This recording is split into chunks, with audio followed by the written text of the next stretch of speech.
Good afternoon, I'm Marlina Whop from 7 News. Look, it's really great to have the Queensland Media Club up and running for 2026. I want to say, first of all, as a Gumulgal person of Mabiag Island in the Torres Strait, I respectfully acknowledge the traditional custodians of these lands, the Turrbal and Yagara peoples, and pay my deep respects to the elders.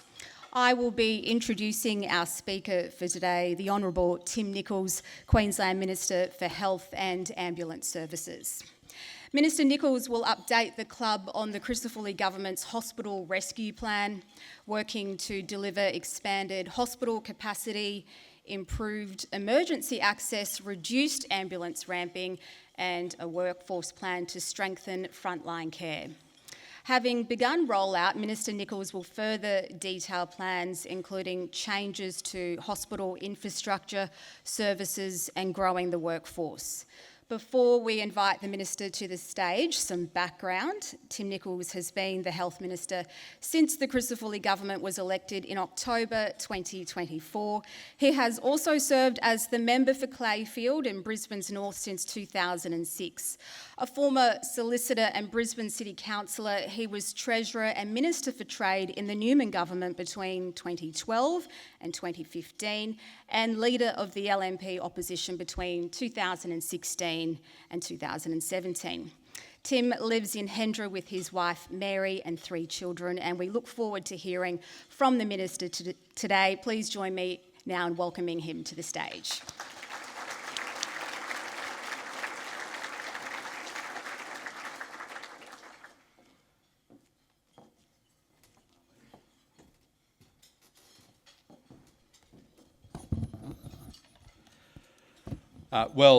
Thank you, MC and President of the Parliamentary Media Gallery, Marlina Whop. Thank you for the introduction.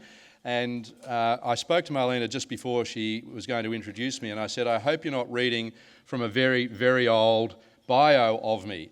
And when she said, Tim lives in Hendra with his wife Mary and 3 children, I realised she was, because my 3 children are now in their mid-20s, and they are still living with me. Some things never change, but she also outlined a number of my previous roles that I've been fortunate enough to serve in, and also to serve the people of Clayfield for 20 years and my prior 6 years as councillor. So it's really been a long, storied, some would say checkered career that I have had. Can I acknowledge all of you in the room here tonight? Can I acknowledge some of my parliamentary colleagues who have joined us here? Thank you for the courtesy of coming along to hear me speak. Hopefully you will learn something new that you haven't already heard in Parliament that I've spoken about. I'm talking to you, Mark Bailey. I'd also like to thank the club for the invitation to be here and to recognise the sponsors who make this happen. I've been coming to these events really since they were initiated. A good friend of mine, Rachel Crowley, was the Director of Comms at the Brisbane Airport Corporation, I think when these events started being hosted with 3+ as part of the Queensland Media Club events, to stimulate discussion and to inform on the activities of government. And I note they've occurred for governments of all persuasions, hopefully for a government of our persuasion for a lot longer. The Queensland Media Club claims that this event holds, and by default its guest speakers are, I quote, insightful, colourful and entertaining. So no pressure at all. While I attempt to be colourful and entertaining, I might leave that to your judgment as the audience, and I'll certainly do my best to be insightful, especially about the Crisafulli Government's plans and our easier access to health services plan. Now, our objectives in health, let me go back a bit just because I want to say this is the first time I've been here in what I consider probably to be one of the most significant roles in government, and that is Minister for Health and Ambulance Services. And yes, I've been the Treasurer and the Minister for Trade. I've held many roles in opposition. I've been the Leader of the Opposition, and I've addressed this club in those roles.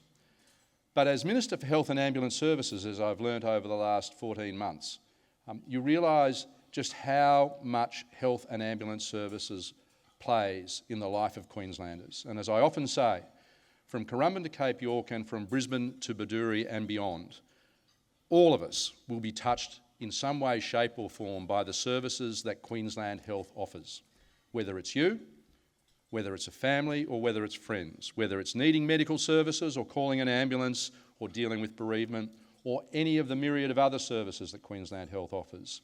Our reach is extraordinary and our people are phenomenal in delivering it. So this is really, it is an honour, and it has been an honour since I've been asked to take this role. A role that I wasn't expecting, to be quite frank, although some leaks to the paper in the lead up to my appointment made me start thinking about it. So I was delighted to take on this role. But let me go on.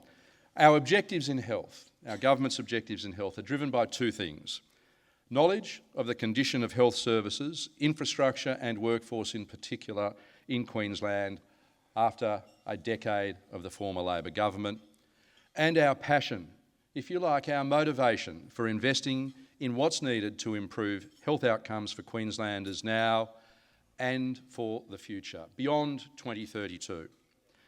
So, ladies and gentlemen, in October 2024, Queenslanders put their faith in David Crisafulli and the LNP team to deliver a fresh start for Queensland. Now, everyone knows David is a man of great energy. He starts early, earlier than most of us. He has great focus and incredible discipline and a contagious enthusiasm that unites our team and is embraced, I think, by Queenslanders, and it has been over the last 14 months. If the hallmark of the last 14 months is anything, it is unity, focus and discipline. Now, his enthusiasm had me agreeing to take on his invitation to the highly sought after and hotly contested role of Minister for Health and Ambulance Services. And as soon as I had accepted, I of course knew the first question I would get, and that would be something involving the words poison and chalice. I was formulating my response at that time, and I said, it is the cup of opportunity and my cup overflows. And I have to tell you, I have been very, very wise in saying that, because it is a cup of opportunity and it certainly does overflow. In the months and years before the October 24 election, David and our team in opposition were instrumental in framing the daily political agenda here in Queensland on issues like community safety, cost of living, youth crime, housing and the provision of health services. Queenslanders knew that the Labor government had stopped listening.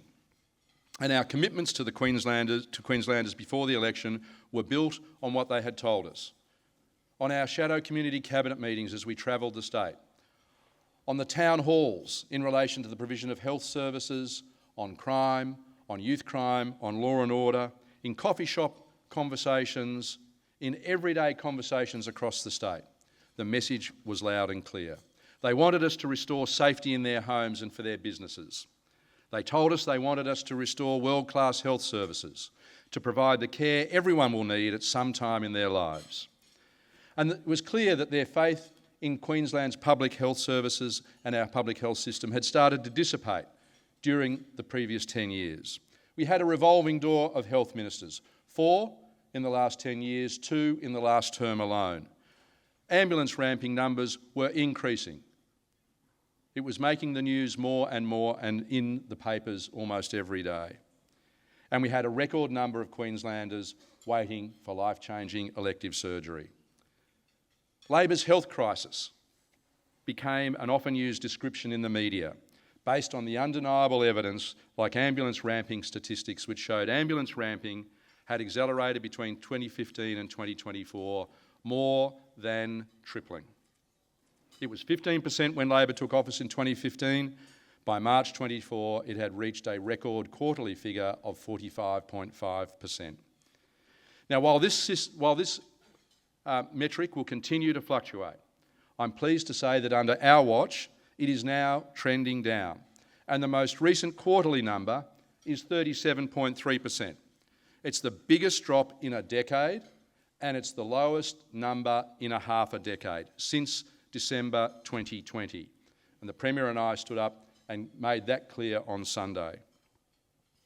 Now, since my appointment as Minister for Health and Ambulance Services, I've visited facilities throughout the state, and we've got 220 of them, from the border at Camberwell right up into the islands, up in the Torres Strait, and everywhere in between. I've visited facilities to talk to our dedicated healthcare workers, the people who help drive that number of 37.3%, the people who put in the hours and do the hard yards in our emergency departments and our acute services across the state. And wherever I've been, what I've seen and heard is that our workforce does want to provide the services that Queenslanders want, but they face some significant hurdles. We have an ageing and ailing infrastructure, and demand for services continues to grow from an ageing population which continues to present as we get older with greater complexity and more acuity. Now, most of you will know that in April last year we released our hospital rescue plan, and that followed the investigation by Sam Sangster into the former government's failed capacity expansion program. That government, quite frankly, failed to invest in hospital and healthcare infrastructure after taking office in 2015. And the capacity expansion program was nothing more than a hit the panic button, we've got to do something response in 2022. Now, the early briefings I received on hospital infrastructure made for extremely uncomfortable reading. In summary, a depressing digest of failures in timing and cost overruns. And that's why we asked Sam Sangster to carry out the review. What did he find?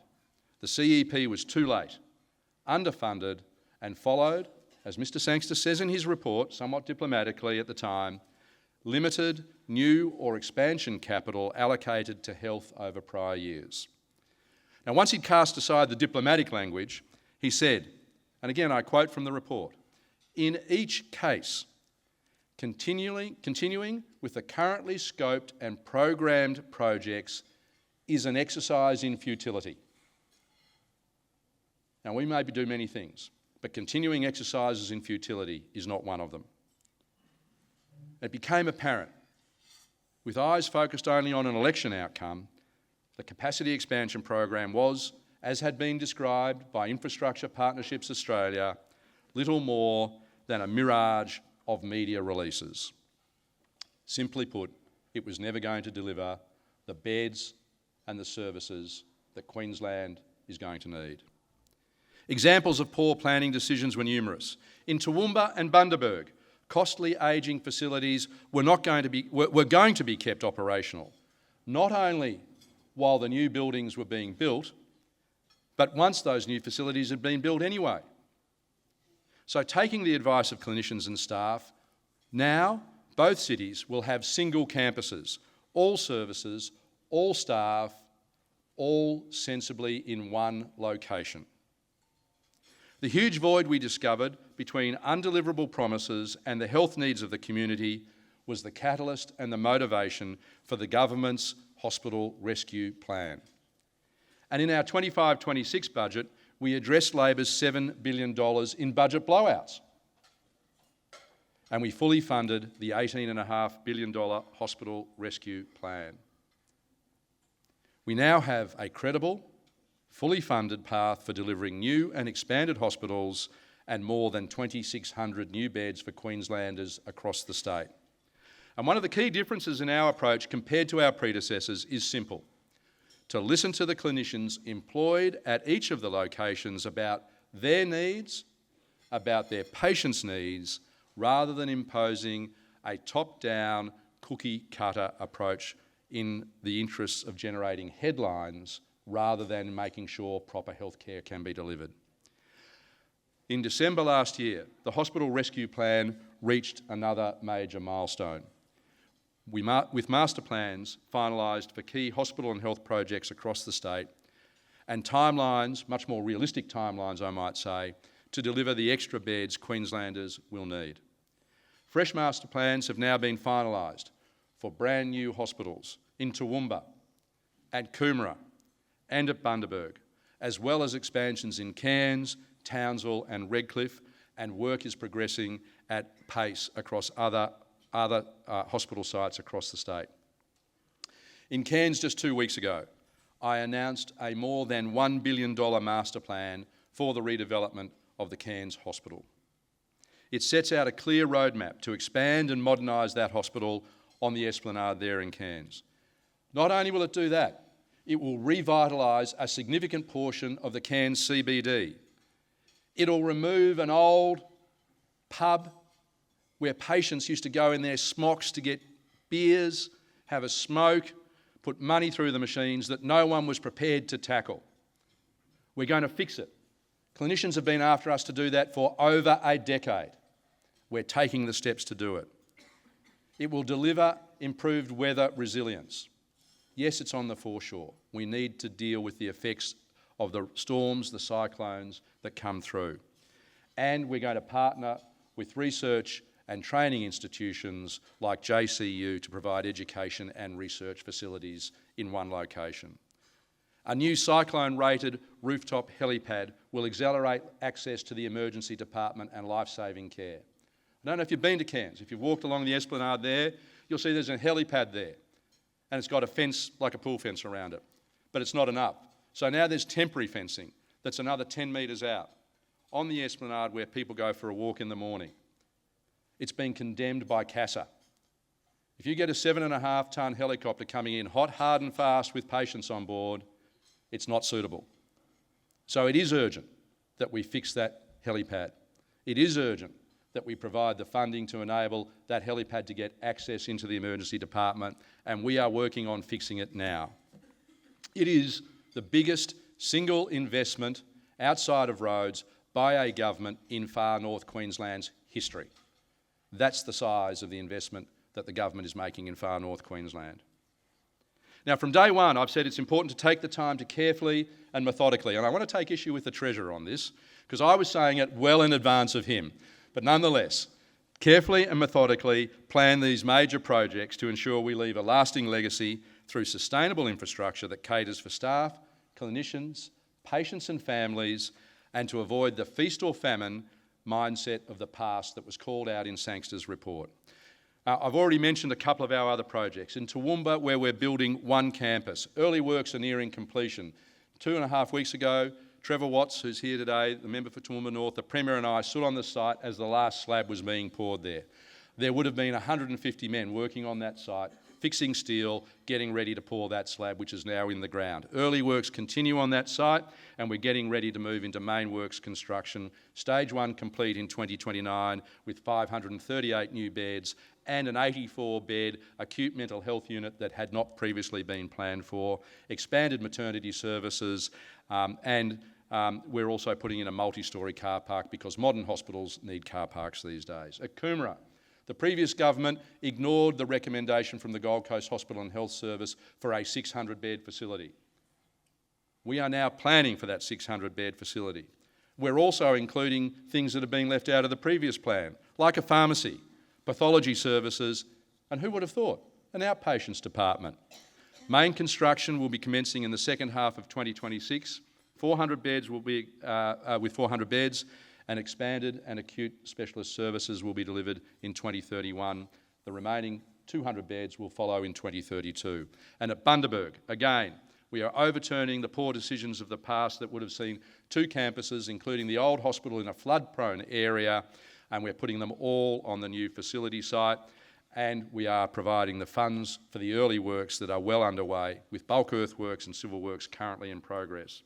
The first stage will be delivered in 2031, including more than 200 beds and bed alternatives, together with an expanded emergency department and an improved maternity services to deliver deliver level 5 services. At Redcliffe Hospital, one of my favourites, I've been out there plenty of times. Procurement is scheduled to start soon for construction of another 210 overnight beds, an enhanced maternity service, enhanced endoscopy services, and more operating theatres. We have already let the contract for the extension of the car park there, another 3 floors of car parking, 530 new spaces. And we've been able to do it at a saving compared to the previous quotes of over $13,000 per car parking space. And we've been able to do that because we've got rid of the notorious BPIC conditions. And for the first time, we've got contractors now willing to engage from interstate who are offering sharper prices, who have experience and who want to enter the market and provide more and better competition. We also resolved an issue that the former government had been unable to resolve in relation to a local Indigenous group's artefact, a scar tree. that was costing $54,000 a day in delay costs that had not been resolved for months and months and months. Problem solved. In Townsville, the expansion will be fast-tracked to deliver stage 1, including 165 new beds by 2029. We're increasing the size of the car park there. Originally planned for 650 spaces, we're increasing it to over 1,000. And that's because we've been able to save $90,000 per car parking space because we don't have BPIC there. And that's with Hutchies. And they're an EB contractor. So we're able to deliver more for the same amount of money. Queensland, as we know, is the skin cancer capital of Australia. Nothing strikes home more to Queenslanders than cancer. So we're developing a Queensland Cancer Plan, and we've asked renowned haematologist Dr. Glenn Kennedy to help design that Queensland Cancer Plan and to enhance the state's position as a research pioneer and establish a centre of excellence at Metro North. I see some of our colleagues from Metro North are here today. And Glenn's been out travelling the state, consulting clinicians in relation to what that looks like and how that can be delivered. And the overwhelming feedback is people want their services in their cities, in their towns. They don't want to come down here to Brisbane. If you're in Townsville, you want treatment at Townsville, you want closer to home. And it's better where you are closer to home with the support of family, friends and your local support networks. So Cairns, Townsville, Mackay, Wide Bay, Darling Downs, Brisbane and the Gold Coast will become specialist cancer service hubs, supporting regional hospitals in a statewide cancer network, delivering easier access to cancer care throughout the state. At the QE2 hospital, where the Premier and I were yesterday, we looked at the topping out of a 5-level acute facility there. Started work in February last year, topping out last Thursday. And the fit-out will now start to deliver 112 new overnight beds, an expanded intensive care unit, more theatres, and expanded clinical support and car parking. So that's what we're doing in terms of some of the big projects around the place. But not only have you got the big projects, not only have you got your existing assets, but you've got to look after what you've already got. You've got to maintain your existing assets because they're continuing to provide services. Our big facilities at the PA, at the Royal, at Prince Charles, those big facilities.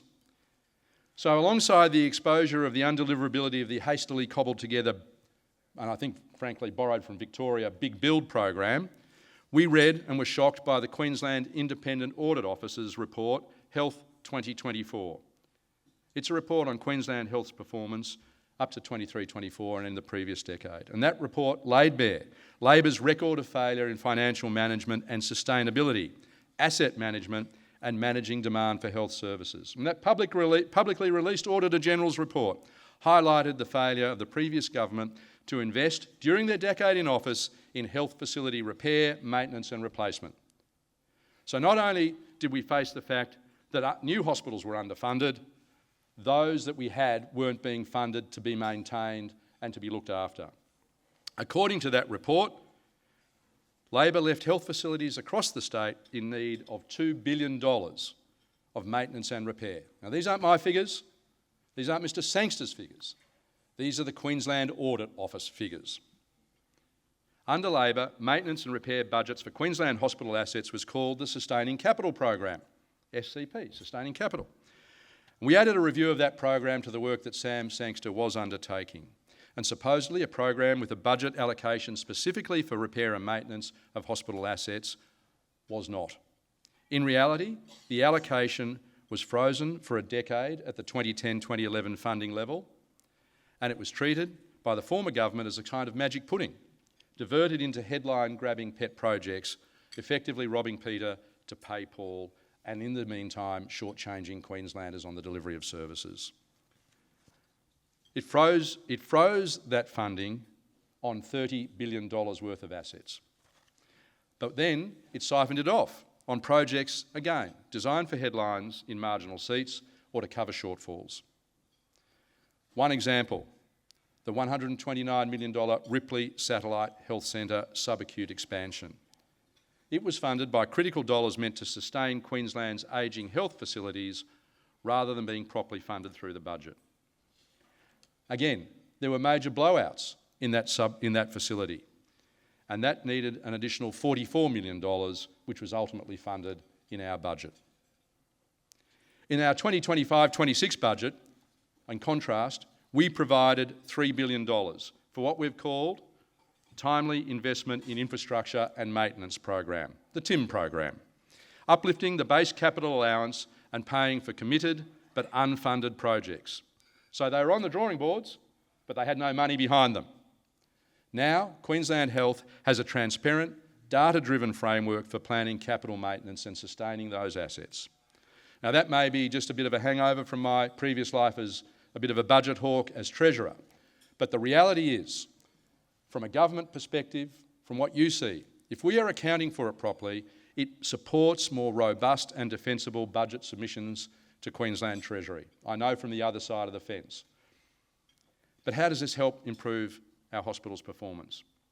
Well, one example is that they're no longer funded with like-for-like replacement. So as new technology comes along, instead of simply putting the same thing in again, we can take the advice of clinicians and we can put new and improved equipment in there.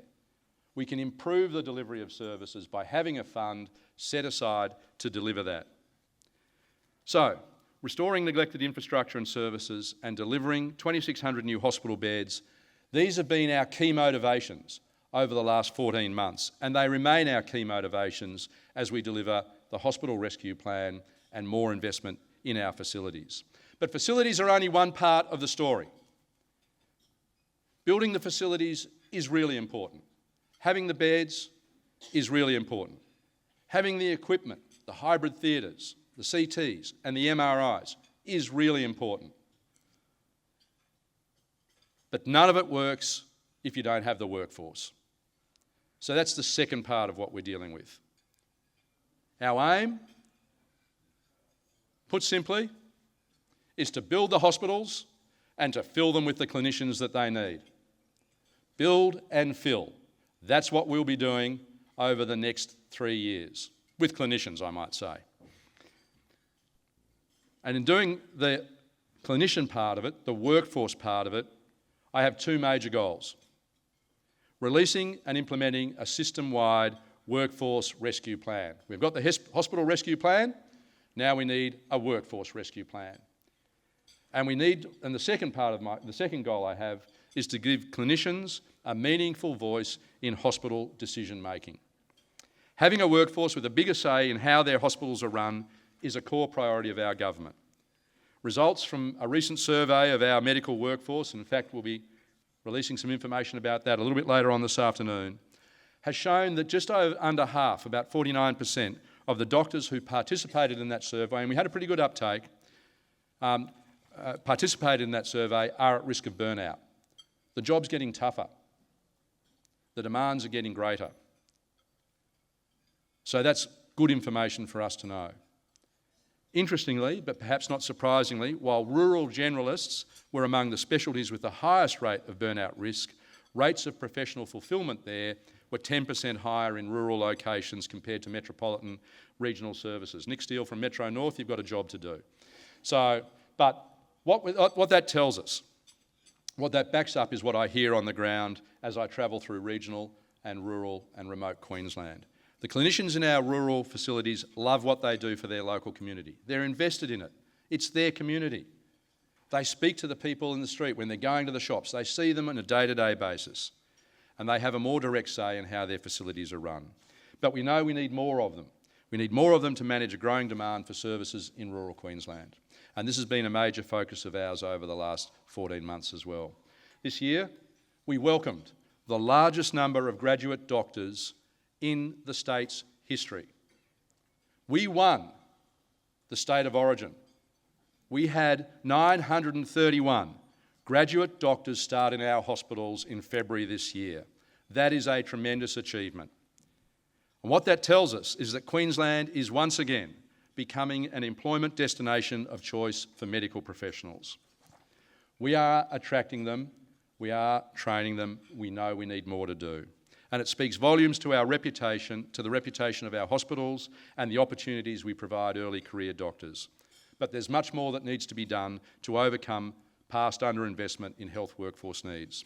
In October, we released our health workforce gap analysis, a gap analysis to identify where we needed to do better, where the holes were in the system. And it is the state's most comprehensive public-facing health workforce analysis. And it highlighted current and emerging critical staff shortages and challenges. And that report reveals the holes that have been left after a decade. And it provides a strong foundation for actionable and coordinated system-wide, including the ambulance service, workforce plan.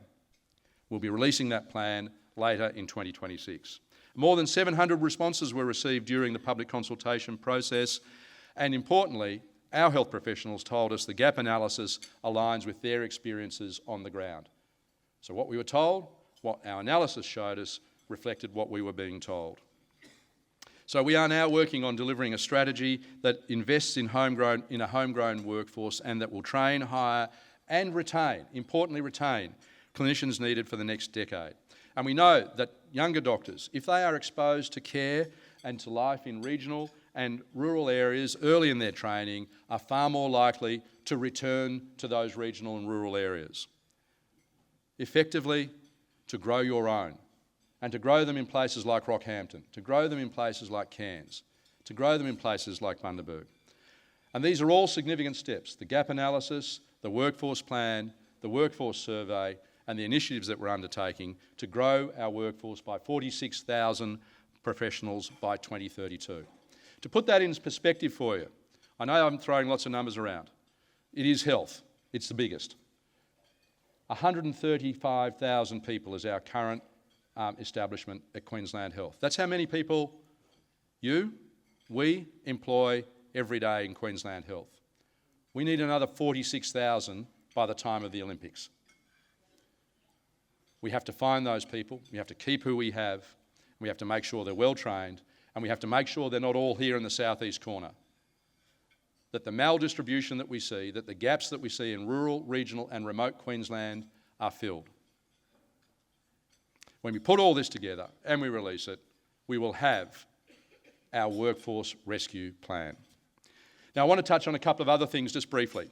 You've been very patient, thank you. I want to touch on aged care, because it is a significant national issue and it's a significant issue for us here in Queensland.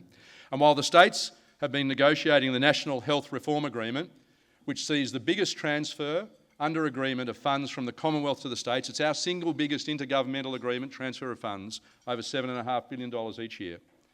The Prime Minister wrote to premiers to suggest states like Queensland needed to manage demand, to keep spending down. Well, the Premier showed me that letter, and I was pretty quick off the mark. I said, well, what do you want to do, Premier? We'll lock the doors at 10 o'clock on a Friday night on our emergency departments? We won't have people going through our elective surgery waiting lists? We'll tell everyone to, every second week, have a 4-day weekend? Quite frankly, it's ludicrous. Queensland Health and our emergency hospitals and our emergency departments that provide emergency critical care are demand-driven. We don't turn people away. We take them all in and we provide them with caring and compassionate care. What we need to do is we need the Commonwealth to step up and fulfil their obligation. The suggestion the Prime Minister made at a time when one of our greatest challenges is the Commonwealth refusing to accept its primary responsibility for delivery of aged care services and NDIS is quite frankly absurd. A National Stranded Australians report card, unless anyone think this is just a blue versus red contest, issued by all states of all political persuasions at the Health Ministers' meeting last week, showed there are more than 1,000 older people in Queensland health facilities, clinically fit to go home or to go to an aged care facility, who are in our acute medical beds. That's a hospital the size of the Royal Brisbane and Women's Hospital. Every day of people who need care and need aged care but don't need medical care from a hospital. And they're remaining in hospital waiting for Commonwealth aged care support. Now, we're not stopping. We're not washing our hands of the issue. We are funding over 400 beds for patients waiting for aged care places in interim care. Recently I was out at Prince Charles, where we've got a partnership with Anglicare in terms of moving people out of aged care into interim care so they can move into longer term aged care. And we're working our way through it. But it's not our state's primary responsibility. It's not the state's primary responsibility, it's the Commonwealth's responsibility. The daily cost to the health system of looking after older patients experiencing delayed discharge is close to $3 million a day. Now, yes, the money is important, of course, but more important is the fact that it's not a good place for these people to be. Their health outcomes are worse. Their lifespans are shortened. Their families get no pleasure out of going into a busy hospital ward. This is about looking after people. And there are other harrowing costs. Last week it was revealed that more than 5,000 Australians, older Australians, passed away in the 24-25 financial year waiting for appropriate aged care homes. Queenslanders in the queue are waiting approved packages for home care, that is for being looked after at home, was more than 22,000 as at the 31st of October 2025. That's more than double the 10,000 as at the 30th of June 2022. You can see the magnitude of the problem that is coming towards us. So we welcome the Prime Minister's comment after the most recent National Cabinet meeting earlier in January, when he said, and I quote, because I want to be accurate here, we know that we need to get older, longer stay patients out of hospital rooms and into dedicated care. That's what the Prime Minister acknowledged. Well, hopefully the Commonwealth follows up with action. We're willing to work with them. We have the ideas. We know that the sector is willing to work and has its ideas, but we need them to do more than just spout platitudes. We need action. And we need this because by 2036, Queensland's population is forecast to grow to almost 6.5 million people, and nearly 21% of us, hard as that might be to believe, will be over the age of 65. And we're going to want more care. And we want to keep going a bit longer. And we want that knee done, and we want that hip done, and we want to be looked after and looked after properly. A growing, ageing population will place increasing pressure on the health system at every pressure point. We can't beat the arithmetic. It's coming. Now, ladies and gentlemen, since Queensland voted for a fresh start, we've been working relentlessly to deliver on our election commitments. And alongside the big picture deliverables, we've been doing many other things. You may not have heard about them, and I want to illuminate you with them as well, because I said I'd be insightful. So, we're putting local clinicians on hospital and health boards, one of our key commitments. And that process will start taking place at the next round of appointments, which is due in the next month. We've ended the consumer confusion over satellite health centres being hospitals. They don't offer hospital care. They offer care, but they offer great care. We support them, but they aren't hospitals. In our first 100 days, we did something that the former government couldn't do in 1,000. We provided real-time data on what's happening in our hospitals, and we provided median wait times across our state's 25 major emergency departments and 7 satellite health centres. And we reintroduced something the former government had cancelled, and that is monthly reporting. Do I like it? Does it make me feel uncomfortable? Do I have to answer questions about it every month? Of course. But it's about accountability, openness and transparency. We're fixing up the things that happened in the past. We've announced $1.75 billion to boost the Surgery Connect program to ease the elective surgery waitlist. Life-changing surgery that means people can get home, enjoy time with their kids, get back to work without pain, enjoy life. And we will deliver more of those surgeries. We'll deliver better than 30,000 more of those this year alone. We're introducing things called transit lounges. People in hospital beds who can be moved out earlier in the day so that we can free up those beds so people can move through the system. $80 million to expand and open 6 new transit lounges to improve patient care.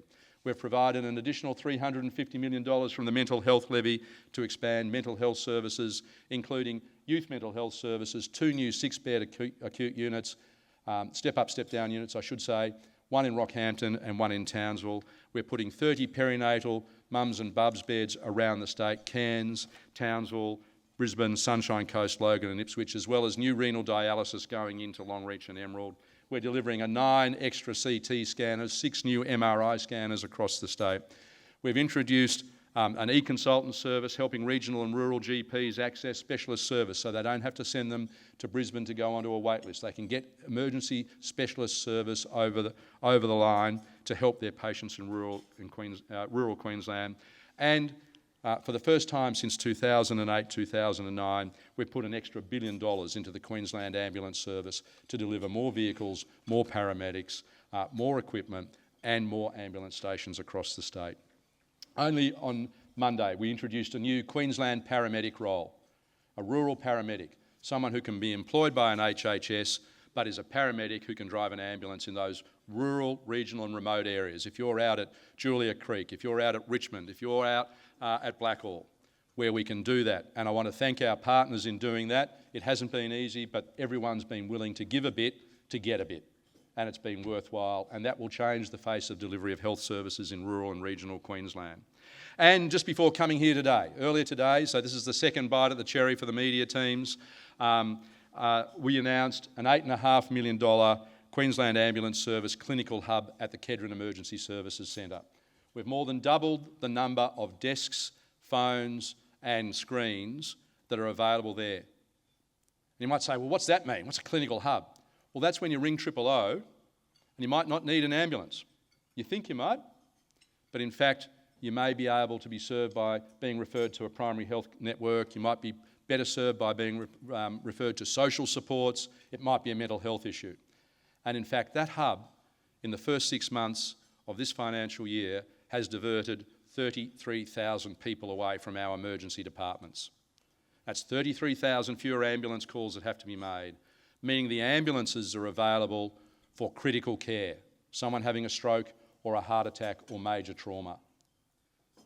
Still providing care, still looking after people, but utilising technology and our team of clinicians, therapists, paramedics and nurses to deliver services to make sure we operate efficiently.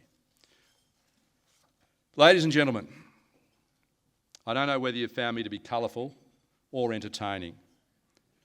I'll know about that when I see the TV tonight. I might read about it, usually in George Street Beat or the Chooks.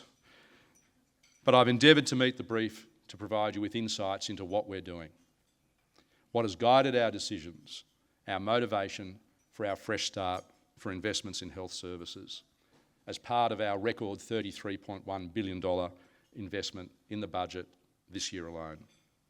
A fully funded hospital rescue plan developed with clinicians to deliver more than 2,600 beds. Again, working with clinicians, our workforce rescue plan. Delivering for Queenslanders on the promises we made in the lead up to the election, reducing ambulance ramping and stabilising the elective surgery waitlist. Now we know there are challenges ahead. The job isn't finished by a long shot. There's a lot more hard yards to be taken to deliver the services that Queenslanders are going to need and currently need. But we are planning for them. We have a health delivery plan. We're meeting the growing daily demands on the system. We're doing it in partnership with our staff across the whole system. Wonderful people, working hard, putting the extra hours in. We're not succumbing to just making an announcement for the sake of the announcements. We're determined to deal with these matters, as I've said, calmly, methodically, with a plan that people can have faith in. We can't do it alone. Never made that promise. But we have made in the first 14 months an enormous start to deliver on those commitments that we made to the people of Queensland, and they can have faith that this is a government that is determined to deliver easier access to health services to Queenslanders, no matter where you live in this great state of ours. Thank you very much. Okay, thank you, Minister. We'll get straight into it. You said you're going to build and fill these bigger hospitals. You're going to need the staff to fill them, obviously. You touched on a workforce survey that's coming out this afternoon, I think you said. The burnout rate sounded pretty woeful. Can you talk us through what that survey shows? Yeah, Marlina, I'd love to be able to give you detailed chapter and verse on it, but Excellent. I actually only got it on my desk at 11 o'clock today, so we want to put it out there. When I travel the state, one of the big issues, particularly in regional Queensland, is the workload on our clinicians, and that's as a result of what's been allowed to occur over a lengthy period of time, and that is maldistribution of workforce. Most people in the workforce, particularly in a lot of specialty areas, want to work in the southeast, and for many good reasons, that's what they want to do. So that increases the demand on the clinicians who continue to provide the services in rural and remote Queensland and regional Queensland. And so they're called on longer to do more and to effectively be answerable. And particularly in regional Queensland, people know who their GPs are and who their treating clinicians are in the hospitals. And so even when they're off duty, they're still on duty effectively. And I think that's a very significant component in it, in what we know and what we hear. So addressing that and getting more people to move to the regions is part of what we're doing. There are some really good programs that we're co-investing in with the Commonwealth, lest it be thought that I was just only having a go at the Commonwealth. We're co-investing on things like the employment model that sees doctors employed by HHSs but working in the local GP practice. So on a fortnight they might work for us for 5 days, they might work in the GP practice for 5 days. We bear the costs of employing them, we may provide them with superannuation, leave entitlements and those things, and they can work in the GP practice. So that single employment model is a very good program. It's really being pioneered in places like Emerald, in the Darling Downs region. So we're looking at opportunities for that. In Rocky and Gladstone, we're running programs with JCU and UQ in relation to training people in regional Queensland. So students no longer having to come to Brisbane to get their MD, their degree. They can do that through UQ and I think increasingly through JCU in regional Queensland. So the survey itself, do you have a snapshot of some of the key findings, the results? I don't have all of that with me here today. I think we'll be releasing that at 2 o'clock. Okay. Is it 10 minutes. I mean, how bad do the numbers look? Wait, it's coming, don't worry. But it's the afternoon now. It's all coming. Don't worry, I know. All right. We'll want to hear more about that though, but will you, the burnout rate was obviously pretty high. Yeah, no, it is. It is a concern, and it's one of the issues that we need to address, and that's what our workforce rescue plan will address. And I think what it reflects is also the concerns that we have when we talk about retention and losing clinicians, and that's one of the very, very significant issues we face. I don't want to make light of it because it is very important when people are at risk of burnout. We want to do what we can. And I think as I travel the state, what I hear is that clinicians of past generations would have put up with conditions that the current generation don't put up with, and rightfully so, I might say.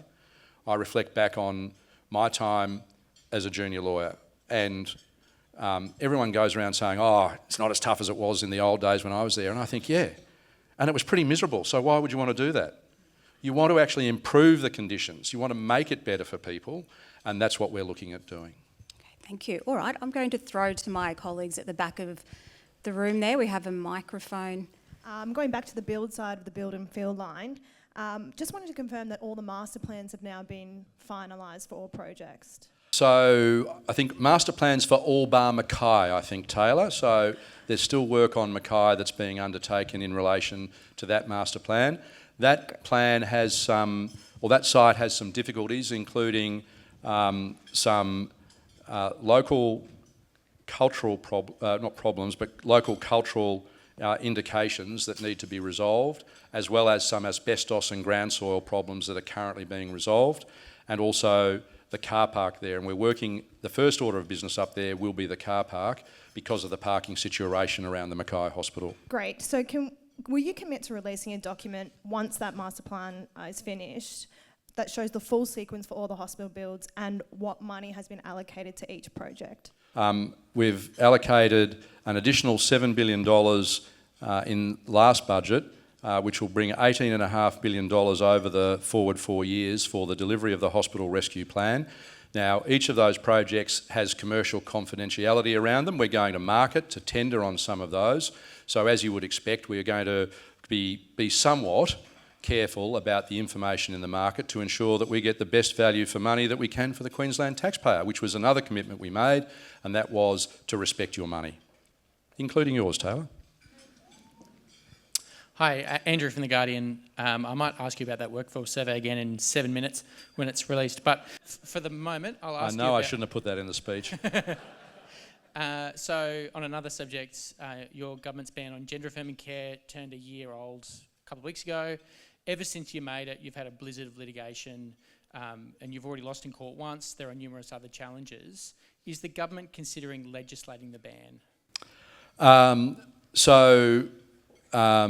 If I can put it in a couple of ways. Firstly, the directive you're referring to, Andrew, just for the sake of accuracy, was issued by the Chief Executive of the department, so it wasn't issued by me. And the judge there, and we respect the court's decision in that one, as I have said many times, found that it was a decision that could fall either side of a very fine line. We respect the decision, and having received that decision, I've then made my decision and issued a ministerial directive in relation to the delivery of gender care to pause that care in line with what is being done in the United Kingdom regarding the pathways research that was commissioned by Wes Streeting, the Labor Secretary of Health in the United Kingdom, to 2032. So that's in accordance with the recommendations that were made in the United Kingdom. As to the outcome of any subsequent court proceedings, we'll see what happens in the courts. Minister Andrew Stafford from AAP. Just further to that, the Vine Review concluded that with proper oversight there can be benefits for trans kids having access to puberty blockers. You waited a year for that review. Did the government decide to extend the ban the week before Christmas because it didn't get the advice that it was looking for? We've addressed this issue, I think, in a very considered and very calm fashion.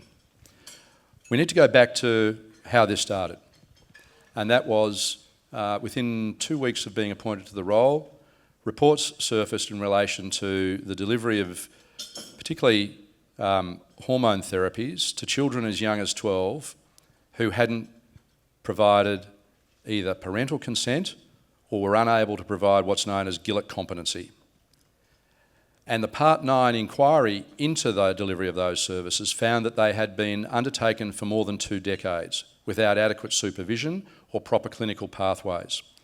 And I note that that Part 9 review, which was published 10 days ago, last week, was reported widely in Saturday's media. And that was the catalyst for us then reviewing the delivery of these services. We paused the delivery of those services to allow Professor Vine to carry out her review, and I always said we would wait till Professor Vine's review was provided to us. She provided her review. Central to some of her findings, as you will recall, was the lack of reliable long-term evidence in relation to the effects of puberty blockers on children, and particularly on the bone density, bone growth, and the reversibility of it. So Cabinet did, as I said it would, considered that review. And I made submissions to that Cabinet, and subsequent to that, I made a decision in the public interest to pause those therapies, that is, the prescription of those puberty blockers and stage 2 hormone therapies for children who weren't already on the pathway until 2032. Now, in respect of the delivery of other services, Queensland Health and the Children's Hospital continue to provide all of the other psychosocial supports for children experiencing gender dysphoria. That's the pathway that we've followed. I've been very clear about it and spoken many times about the process that we followed in order to reach that conclusion. And that is the conclusion that we've reached, and that I've reached, that it is in the public interest for the protection of minors that occur while the work that is being done by the United Kingdom, who have reached the same conclusion, is undertaken. Thanks, Minister. Reece D'Alessandro at 9 News. Thanks for your speech. You mentioned in your speech the new ambulance ramping figures released over the weekend, 5-year low of 37.3%. At what point during this term will you hit your target of 30%? Reece, that's like asking the Treasurer what the interest rates are going to be next week, next month, and everything else in between. The target is to reach 30% by the end of this term. And I think that's a pretty stretched target. I do notice that in South Australia, for example, the Labor government down there made a commitment around ambulance ramping rates and have completely abandoned it. And they're going into their election now. And I notice in Western Australia that their rates are going north, as are those in New South Wales. So all states face a similar conundrum. There's no one simple answer. I've outlined a number of the steps we're taking, and by no means have I said that this is the end of it. I've acknowledged those numbers fluctuate from month to month, but I think when you do achieve, through a lot of hard work, some trend that shows us going down, we need to say that we think we've got some of the levers right. Is the job finished? Not by a long shot. Will it change in winter with flu? Possibly. Everyone go and get a free flu jab. They're free for everyone for the entire season, and if you've got kids, you can also get flu mist as well. Another initiative of the Crisafulli LNP government, a nation leading first. Hi Minister, Courtney from Brisbane Times here. Since taking office, the Crisafulli Government has banned pill testing and publicly funded hormone therapy for children with gender dysphoria, services that patients say are life-saving. In the last week, we've seen the state's abortion laws back in headlines. Can Queenslanders trust this government isn't politicising healthcare and won't remove other life-saving services? Well, in relation to pill testing and the prohibition on that, we said before the last election, there is no safe way to take drugs. We were abundantly clear about that. So that is what we said before the last election. So we were clear on it, and we made it abundantly clear as part of the lead up to the campaign. The Premier was asked on many occasions in respect to it. So we have been consistent in our position regarding pill testing. In terms of the termination of pregnancy debate, people know my views in the room, it's on the public record. Our commitment is that there will be no change to the laws. That commitment is a government election commitment, and it remains in place as well. And I think you've heard the Premier say that multiple times over the last 5 days.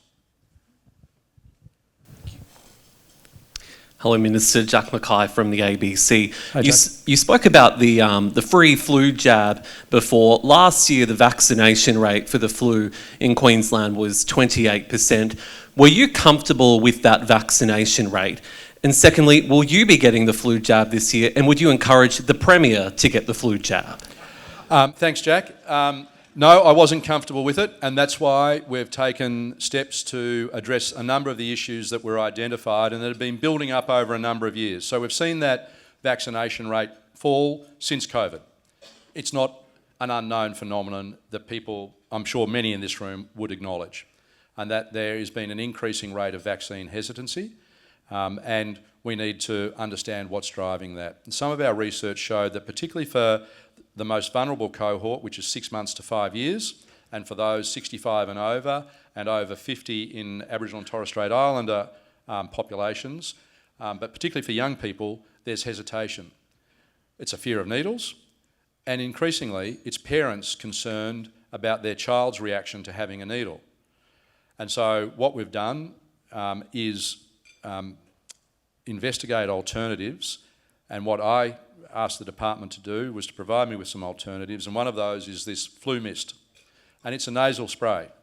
So it effectively has been shown in the UK to increase the vaccination rates quite substantially. Now, I don't want to predict a number because it's the first year that we'll be doing it, but that will be available for 6 months to 5, I think that's right, 6 months? 2 years, I think 2 years to 5 months. So children 2 years to 5 months will be able to get the flu mist, which is a single spray up each nostril, rather than having to have an injection in their arm. So that's one of the ways we're doing it. We're also looking at the reach of the advertising campaigns and how that can best be done to support the responses we received to the review and the research we did out of last season's campaign. So yes, we're taking actions. No, I wasn't happy with it. Yes, I'll be getting the flu jab. You're welcome to come along, bring your cameras and take a photograph. You did last year. You did it when I got the COVID vaccines. I'm a great believer in vaccines. And for me, they're the right decision to make. For others, that's their decision to make. I would simply say vaccines are safe, they're proven, they're effective, and if in consultation with your doctor it's an appropriate thing for you to feel you must do, please do so. Would you like to encourage the Premier to get his flu jab? I would like to encourage everyone to get their flu jab, Jack, as you know, and you've just heard me say. I think if it's safe, if it's for you, and you want to make that decision, please go ahead and do it. Will you invite him to the media conference you just mentioned? I'm sure that the Premier has many important calls on his time, and I look forward to at least me, as the Health Minister, being out there getting the flu jab, and I'm happy to do that. Hi Minister, Lawrence from Channel 10 here. Minister, last week the state government rejected a coronial recommendation for mandatory mental health checks for all would-be gun owners in Queensland. How much scope is there for Queensland Health to deliver a program like this in the future? Yeah, so this is in response to the Wyambilla coronial recommendations, and that was one of those recommendations. What we've chosen to do and what we are doing in response not just to Wyambilla but to generally the increase and the concerns that have been raised regarding gun ownership, particularly following Bondi and the horrific events down there in December, is to attack criminal elements and those who shouldn't have guns. And Minister Purdy has introduced legislation into the House, as you know, to effectively increase the penalties and to introduce some new penalties in relation to gun ownership, gun manufacture, including printed weapons, as well as drive-by shootings, as well as increasing penalties for those who steal, misuse, sell and trade guns. And there are some other amendments regarding safety and security of weapons in lockboxes and other things as well. On the mental health side of things, what we've determined as the appropriate response after discussions with the Executive Director of the Mental Health, Alcohol and Other Drugs branch is that I will issue a ministerial directive applicable to all HHSs that will require clinicians who are reviewing acute patients in our hospitals, it's all acute patients in our hospitals, if they form an opinion that person is likely to be a danger to themselves or to others, to mandatorily report that to the Queensland Police Service. We think that package of reforms addresses the key concerns in relation to the work that the coroner did and that we saw coming out of Bondi and post-Bondi. And we've taken time to make sure that we don't end up with a mad scramble that we saw occur in other jurisdictions and to get it right so far as where the risk resides. And the risk resides with those unlawful guns that are in the hands of criminals and others who shouldn't have them, and the risk resides with those people who are at risk of harm, who are assessed clinically as at risk of harm to themselves or others, and we've put in place that mandatory reporting regime to cover off on that. So the coroner recommended a study to look at the feasibility of compulsory mental health checks for anyone that applies to have a weapon. So yes. This is a very experienced coroner, Terry Ryan. Why did you ignore that specific recommendation? Well, we believe that we've addressed that recommendation practically rather than having another feasibility study into it. And I know it's been done, I think, in Western Australia. In Western Australia, advice to us now, to be frank, this is mainly within Minister Purdy's purview, and I don't want to cut across his area of responsibility, but advice to us is that system is a very difficult system to implement from a clinician's point of view because of the risk profile around it. So what we have said is, where is the risk? The risk is with people who present with the clinical signs of being either a risk to themselves or to others, and to ensure that that information gets into the hands of police who make the ultimate decision around gun licensing laws. And that's why we've gone down that path when we look at where the risk resides and where we look at where we can act sensibly and quickly, and based on discussions that we've had with the chief psychiatrist and with the executive director of our mental health and alcohol and other drugs branch, we believe that this is an appropriate and timely and implementable solution to that recommendation. All right, we have time for a couple more. Yes. Hello, Minister. Mckenzie Scott from the Australian newspaper. How close is Queensland to striking a bilateral deal on thriving kids? And do you think Federal Health Minister Mark Butler will be in a position to distribute all the funding to state and territory governments by this Friday, which was the deadline he flagged? Yeah, so on thriving kids, I was at the Health Ministers' meeting on Friday, and it came up as a topic of discussion. So this is a program that for the rest of the audience who might not be as well versed in it as you and I are, Mckenzie, and don't get the opportunity while you're out walking your dog to have a chat. But nonetheless, Thriving Kids is a proposal put forward by the Commonwealth Government to help address the increasing costs being experienced in the NDIS, and it's a program jointly to be funded by the Commonwealth and by the states in varying degrees to the tune of $2 billion each. And so Thriving Kids is a program that is being put forward. Currently, our government is considering the terms of the Thriving Kids program. That's a matter that's currently under discussion with Minister Amanda Cam, who has primary policy responsibility for that area. Obviously, health is vitally interested in it because people present in our hospitals and in our health services in relation to it. I believe we'll be in a position to finalise it by the end of the week. And we want his money as soon as possible. And more of it. So 80 years ago, very soon, Queensland adopted Australia's first free public hospital program. It was a Labor government, but that program has survived, I believe it's 6 non-Labor governments, Country Party, National Party and Liberal National Party premiers. We see this principle both those principles being undermined in other levels, in other states and other levels of government around the country.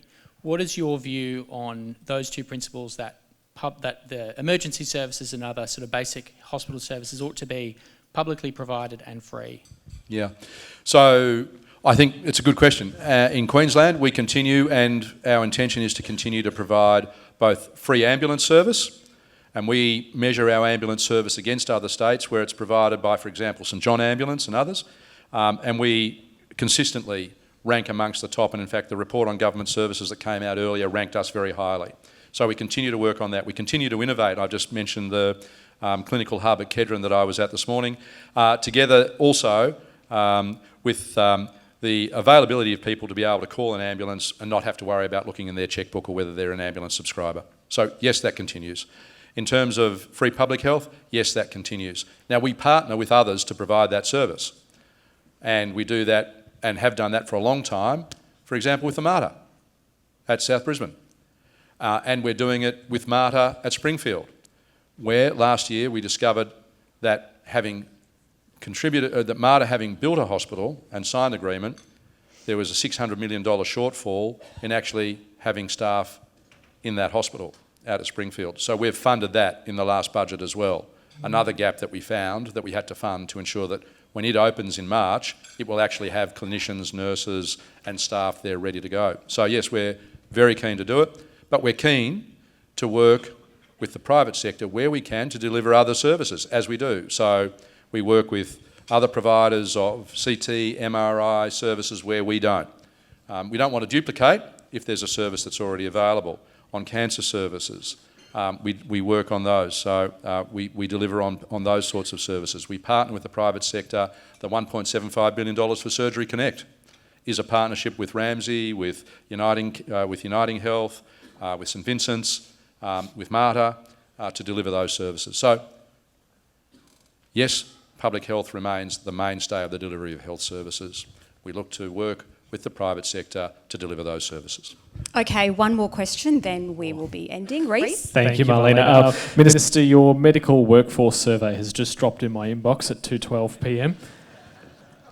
There's a quote here from Catherine McDougall that says one of the key results was that 49% of clinicians surveyed met the threshold for risk of burnout, with burnout risk higher in rural and regional areas compared to metro areas. Are you comfortable with half the medical profession being at risk of burnout? And if not, where would you like to see that number when the survey is completed again in 2 years' time? Thanks, Reece. I'm glad Dr. Kath McDougall agrees with me, because that's exactly what I said in my speech, if I recall correctly. No, I'm not comfortable with it. I'm not comfortable with it.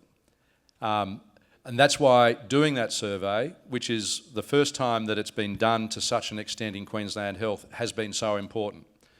Because it does identify the areas where we do need to work, we need to look out for what we can do to improve that experience, because it is not acceptable.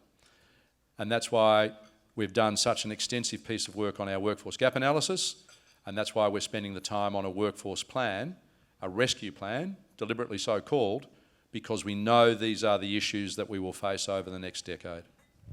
All right, that brings us to the end of the event. Please join me in thanking the Health Minister, Tim Nicholls.